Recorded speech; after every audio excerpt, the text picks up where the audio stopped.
Okay, I guess we're live now. Hello, everyone, and welcome to our Skift Research LinkedIn Live session.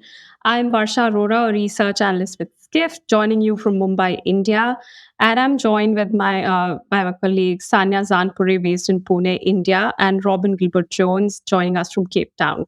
So, thank you, everyone who's joining us today. About 150 of you registered.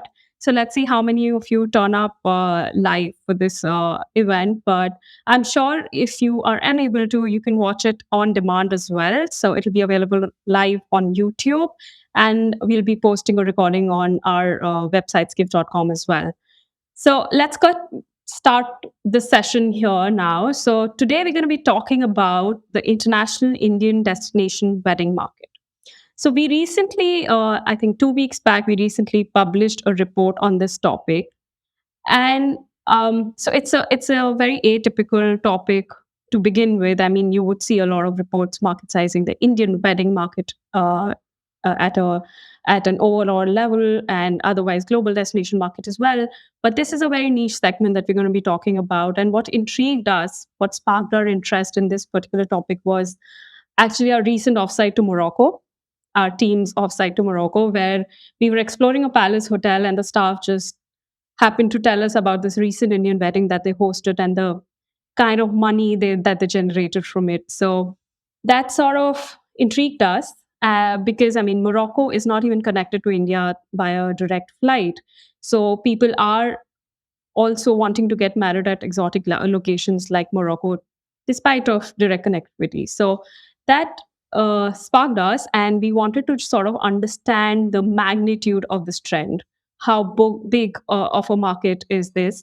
So we surveyed around 100 affluent households in India, aged between 21 to 40, which is the marriageable age.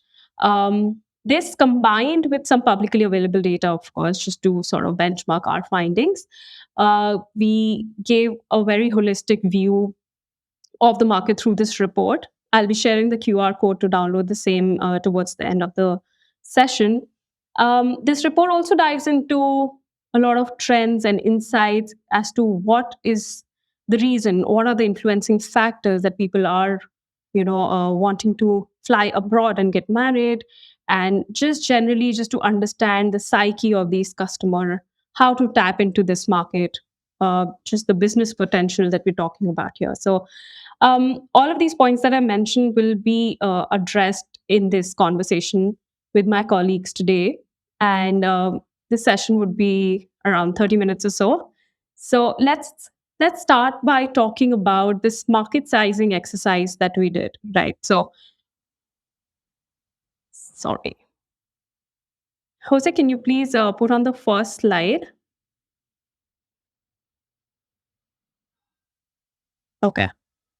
I think that just went missing, but okay. So we found through this report, through this market sizing exercise, that the Indian international weddings represent around $1.9 billion, which is around 160 billion rupees in outbound traveling spend, making it a very lucrative and a rapidly growing segment of the travel industry. Now, our survey also showed that an average person who's hosting this wedding would be spending around 1.8 crore Indian rupees, which is around $200,000 on this event, which is significantly higher than the average cost of an Indian wedding, which is approximately 20 lakh rupees, or say around $24,000. So we estimated that 11 million weddings took place in 2023, and out of those, around 10,000 of them were hosted across, abroad, in international destinations.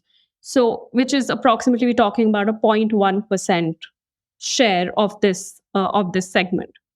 Now, the question is, what is the potential of this segment?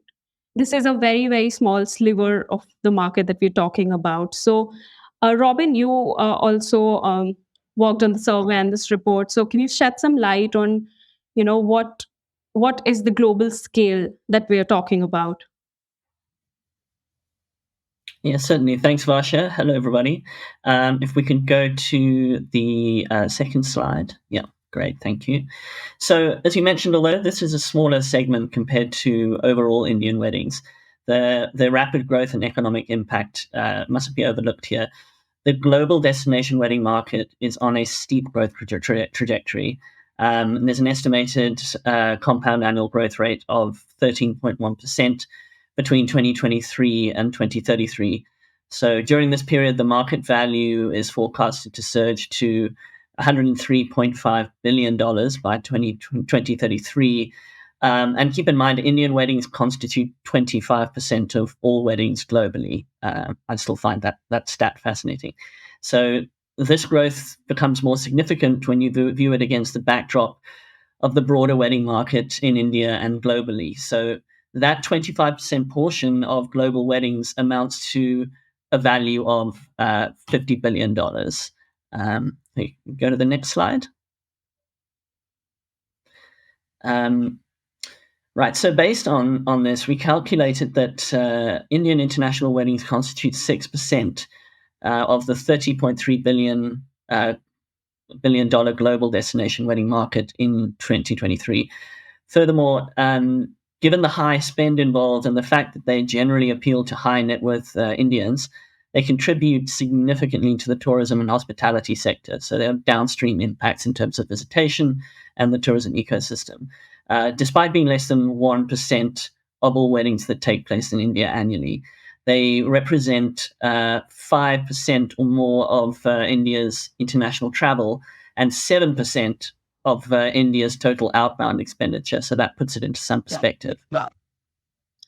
Thanks, Robin. Thanks for sharing that. Now, those are big numbers. That's sort of sends a clear message of how lucrative this market is. And as you mentioned, it is expected to grow rapidly as well. Now, obviously, I mean, it is going to create economic opportunities for travel businesses and indirectly for other businesses as well across the tourism and hospitality sectors. So I've been reading about this concept called micro wedding, right? So it seems like, couples these days, especially Indians, are picking up on this trend wherein they're wanting more intimate and personalized celebrations, especially after the pandemic, right? The challenges that they faced through the pandemic. So I would love to hear your take on this. I mean, do you think this is one of the factors that is driving this growth? And do you think there are other factors also that are contributing to this? So what do you think about this? Yes, so that's right. So following the pandemic, there's been an increase in the popularity of smaller, more exclusive destination weddings over the traditional large-scale ceremonies.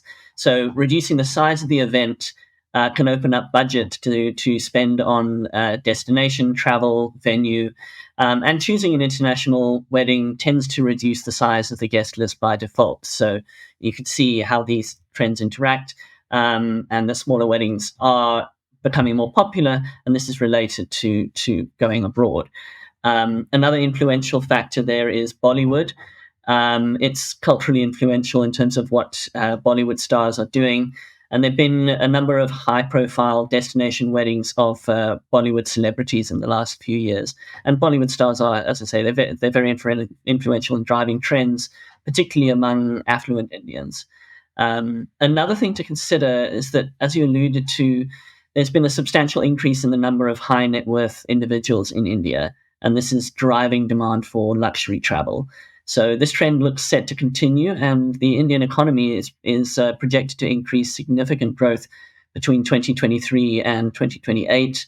And the number of high net worth individuals, so that's those whose net worth exceeds $30 million, increased by 6% between 2022 and 23. That outpaced the rest of Asia and the world. So this rapid increase in affluence is projected to continue driving demand for luxury travel experiences, and destinations are increasingly recognizing this opportunity.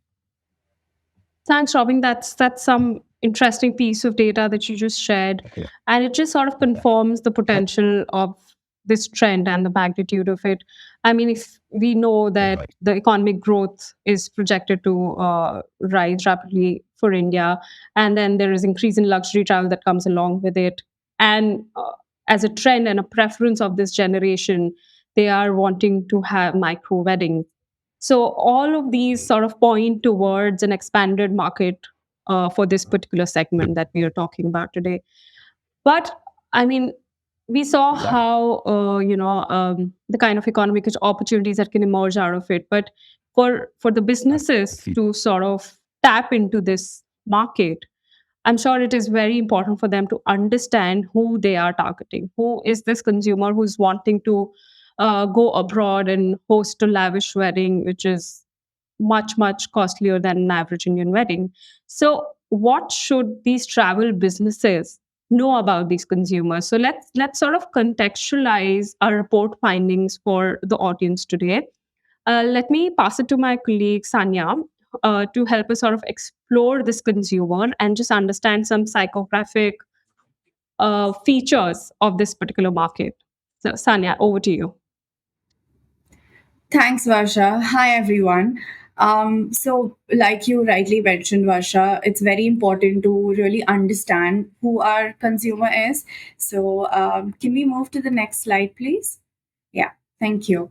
So typically, it's the younger demographic, and our survey results showed that international destination weddings are typically popular between 21 to, I mean, bride and groom being 21 to 35 years of age, with the majority being between 25 to 30 years of age. Now, these are people living in urban areas with and are highly educated. 63% of them having a master's degree or higher. What's interesting is that this demographic profile is such a contrast with the average age of marriage in India, which is around 23 years. But it does make sense because to get that kind of education, you would need slightly longer than a typical Indian would. And also, like Robin mentioned, it's the affluent population, so wealth certainly plays a significant role. These are people with really high incomes, and it's I mean, wealthier individuals would typically go for or prefer getting married slightly later in life. So urban, highly educated individuals who make significant amount of money would end up taking more international trips than people otherwise. So certainly they are well traveled. And when we look at all of these factors, we see this really interesting correlation between financial capacity, education, lifestyle choices, and the intent to have an international destination wedding. So, how can businesses really benefit from this trend? We can look at the preferences of this market. Now, of course, wedding venues, decor, catering are some of the major ones, but we'll look at stakeholders beyond the obvious ones as well. And Indian weddings, right? Certainly, Indian weddings are known to have a lot of guests traveling to the wedding destination, which I think creates such a golden opportunity for multiple businesses to tap into this market. Our report digs deeper into this, but I'll just mention some of the important ones while we're here. Can we move to the next slide, please? Thank you. So, OTAs, online travel agencies. So our survey established that it's the wedding planners actually that have the greatest say or tend to have most of the influence in planning Indian destination weddings. And it does make sense because there are a lot of logistical complexities that would require somebody to uh, expert management essentially. But then when it comes to wedding guests, hosts tend to exercise more control and want to book for their own guests rather than handing it off to a wedding planner. What's interesting is if you look at the chart on the right, this is from our Indian traveler survey that we did last year, which has nothing to do with weddings. It's the typical Indian traveler. And Indians are certainly a unique bunch where we see that there is parity in preference for direct and third party online bookings. In fact, direct bookings being slightly preferred slightly more than third party online bookings. But coming back to our topic, when it comes to booking for guests for international destination weddings, the greatest preference goes to third party online booking channels. And we think that this preference stems from having the convenience of accessing or even viewing multiple options simultaneously. So overall, we feel that it's a really great opportunity for businesses, because the whole idea for a couple to host an international destination wedding is to create a unique experience for their guests, right? So by offering these unique experiences, personalized services, or tailoring packages, businesses can actually end up pushing direct bookings more. Additionally, we think forming partnerships with Robin will speak a little bit more about this, but having partnerships with wedding planners can help expand reach as well. Coming to the next most important business, transportation. Your guests have to get to the wedding destination, so this is extremely important. So majority of hosts we've seen, almost all, 90%, tend to arrange accommodation for their wedding guests, with 72% of them arranging it for all of the attendees. So you see the amount that Indians are open to spending in their weddings, right? So again, a great opportunity for transportation providers. For instance, take a shuttle service that could offer a discounted rate or tailored packages, offer extra amenities to wedding guests, which can create an experience and which will carry through word of mouth as well. Also, partnering with wedding planner works too. And the next most important business, accommodation. Yeah, your guests have to stay somewhere, so you accommodation is extremely important. Now, most hosts tend to accommodate their guests in one primary location, and there are a few who would go for multiple locations in the same destination, but it is hotels that people typically prefer, and 4 to 5 star hotels. Now, this reflects the perception that international destination weddings signify so much luxury and exclusivity, which again is a sign that there is such a clear preference for structured and service oriented stays. Couples certainly prioritize a lavish experience, not just for themselves, but their guests as well. And Indian weddings can be a week long affair and they are extravagant. So, by attracting Indian wedding to your destination, would even boost occupancy rates and overall revenue. That's for the Right. businesses. Varsha, would you like to sum that up? Sure. Thanks for sharing that, Sanya. So basically, how you started, right? International destination wedding market is all about creating that unique experience for the guests.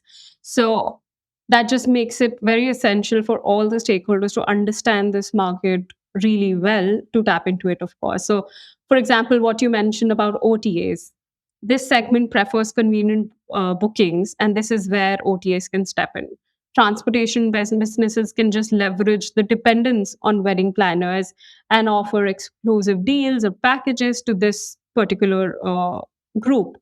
Now, accommodation providers, again, as you mentioned, high end amenities is what this target group is looking for, and the offerings have to be marketed to this segment accordingly. So, what you mentioned, and these are a few direct beneficiaries, of course, but one of the other very important stakeholders in this entire picture is, of course, the destinations, right? So, what are the kinds of destinations that this segment looks for, and what are the influencing factors? Why would you choose Thailand over Maldives, or I mean maybe Nepal over Sri Lanka? So what is their take here? So Robin, would you want to take this one, please?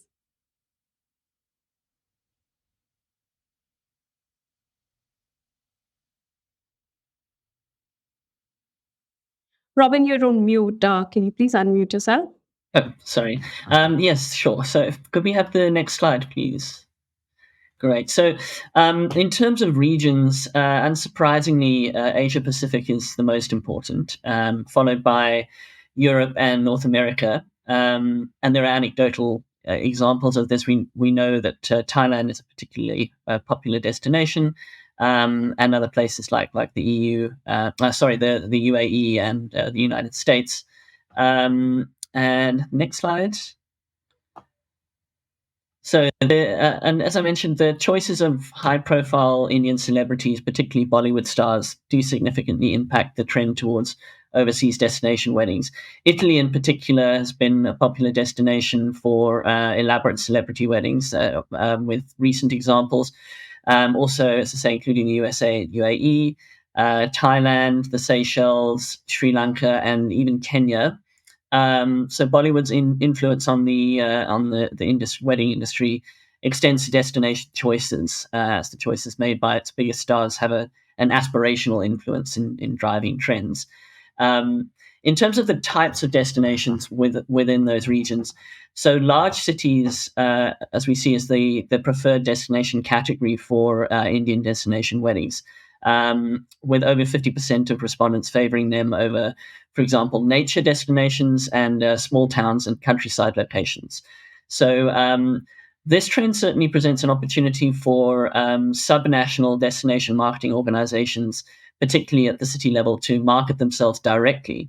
Why large cities? Well, the preference for large cities could be due to the relative ease of arranging weddings in an urban environment compared to more rural environments. And large cities typically offer a wide range of venue options, accommodation choices, and more robust transportation infrastructure, which makes them more convenient for couples and their guests. That being said, logistical challenges can still exist and certainly do when you're planning a wedding at a distance. So subnational DMOs should aim to alleviate these pain points by providing support and guidance to couples planning destination weddings. And by addressing these logistical challenges, DMOs can enhance their overall appeal of their cities as well as destinations in and of themselves, as well as wedding destinations. We could have the next slide, please. So, in terms of what factors influence choices of destinations, we did some open-ended questioning on this, and when planning an international wedding, the most common response related to the attributes of the destination itself. So things like weather, climate, scenic location, but also crucially, and this goes to what Sania was saying earlier, the availability of wedding planners. They really are critical in the decision-making process, and that's one of the key takeaways here. There are other factors as well, so social and cultural factors also come into play. As I mentioned, influence from Bollywood stars and other celebrities, and also the perceived cultural significance of the destination. If we could have the next slide, great.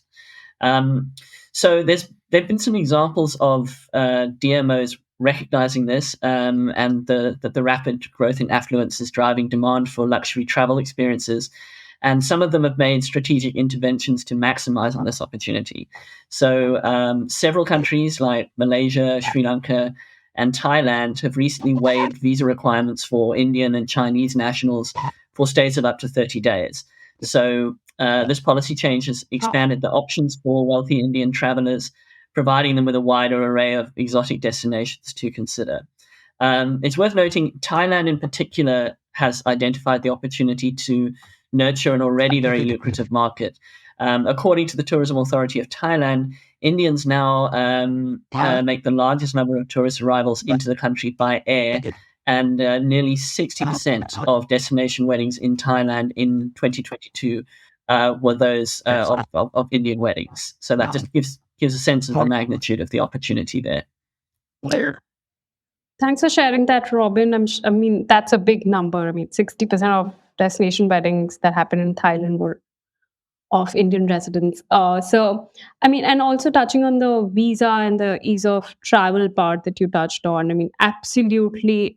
We discussed this as a big segment during our Skift India Summit that happened recently as well on how the mobility score for Indians is going up. I mean, we were able to access around 45 countries back in 2016, and now we have visa free access to around 77 countries. So that's a big jump, and that undoubtedly will play a role in sort of the rise of outbound travel, and as a subset of it, the international destination wedding segment as well. So that is one very critical logistical consideration for anyone who's hosting this wedding.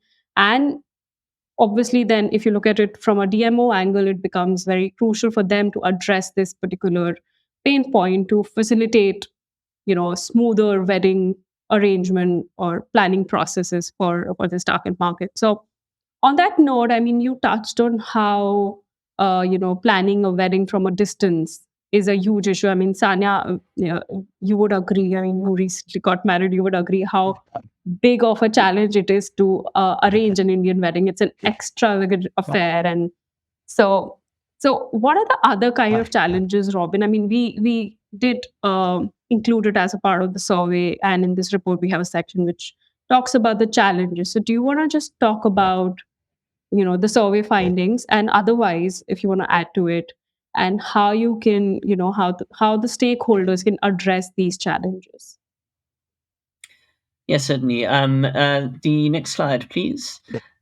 So, yes, planning a wedding from a distance, particularly an Indian wedding, does present several challenges. Although these also present opportunities for destinations and businesses in the wedding supply chain, particularly to differentiate themselves by addressing some of these pain points.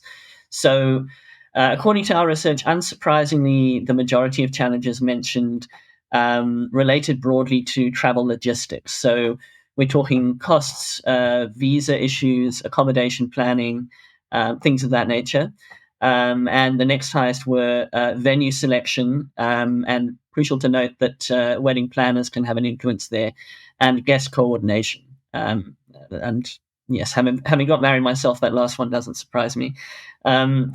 As you might have noticed, addressing these challenges can increase the couple's reliance on local suppliers, local expertise, and wedding planners. So that just further highlights the opportunity presented to the destination economy by Indian destination weddings.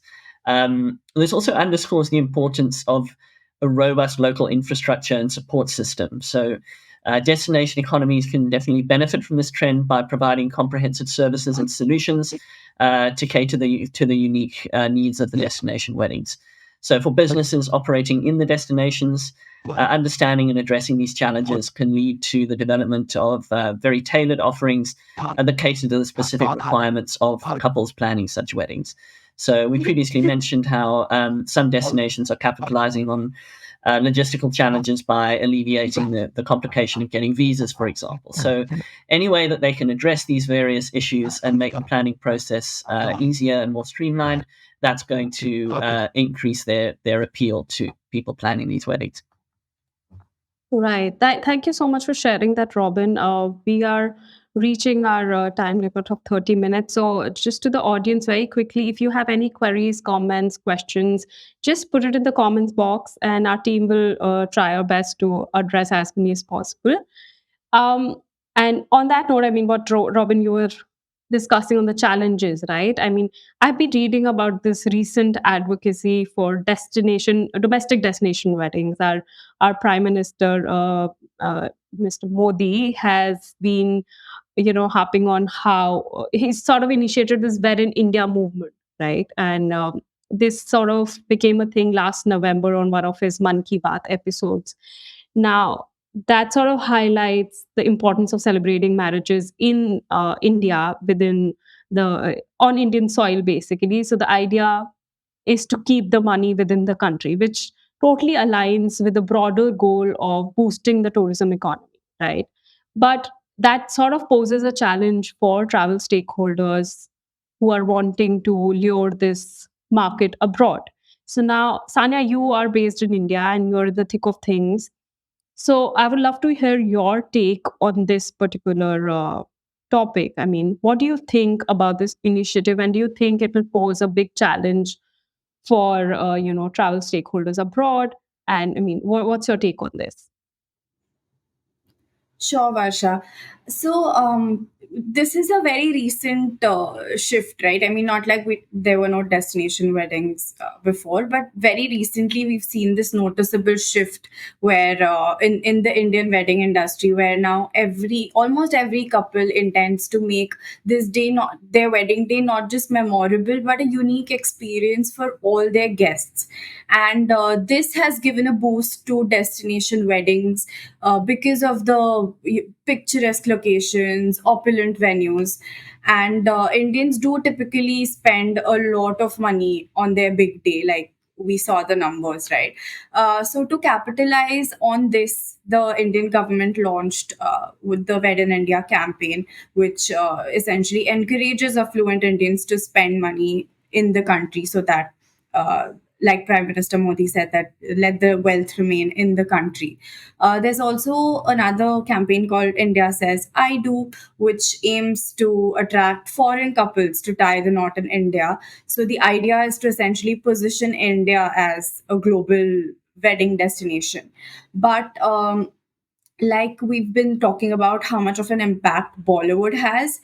When celebrities get married abroad, it gives off this whole, I mean, it makes it all about exclusivity, right?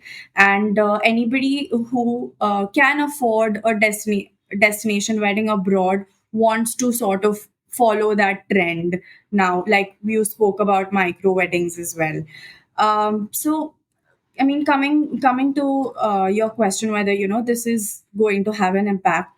Uh, our survey shows that it is the destination that drives this decision of hosting an Indian wedding outside of the country. So it is normally people who we said that these people are well traveled. So it is normally people who have been to a certain destination, fallen in love with it, and probably dreamt of tying the knot at this destination. Also, I mean, it you can opt to really make it exclusive, not have a lot of people. I mean, have only your close family, close friends be a part of the wedding. So, considering all of these factors, the domestic push may not have a significant impact. But having said that, India as well has so many picturesque locations, and Wed in India campaign is putting them on the map as well. And it is comparatively much easier to get married in the country in terms of logistics.